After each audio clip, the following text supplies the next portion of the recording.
Ny Assemblée nationale sy ny Sénat zay no ny représentation nationale no nankatolo ny programme anasan'ny gouvernement.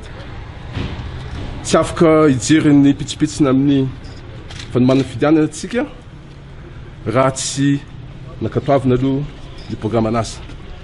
Na dia andeha ainginy tsika tsy afaka nandingana ny fandehanana tany amin'ny Assemblée nationale sy tany amin'ny Sénat. Ka mankasitraka ny député ny Madagascar sy ny bavamboaka ny tenako ary mankasitraka koa ny loholona any amin'ny Sénat. Vao vita zao maraina zao ny filakevitry ny gouvernement nijerena ny mahakasika ny fanomanana ny fidianana. Be ny resaka ary lava ny fandinina. Rahamprenena tsy azo lalaovina ary ny hevitry ny be sy ny maro tsy maintsy ho raisina.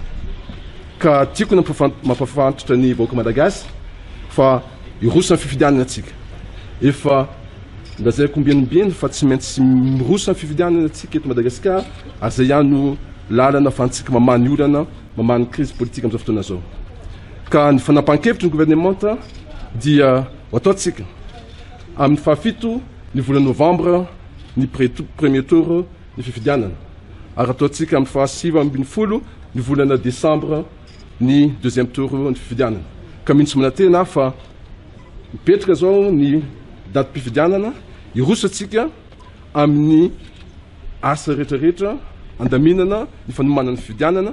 Eto koa dia manantso avy ny tenako mba zany fitenenana mikasika ny date mpifidianana zany dia ho lalana anankiray anamafisatsika ny fitoniana politika ary indrindra irosotsika amin'ny tena tokony ho izy amin'ny lalan'ny fifidianana ahafahantsika mamany olana eto Madagasikara. Mankasitraka tompoko.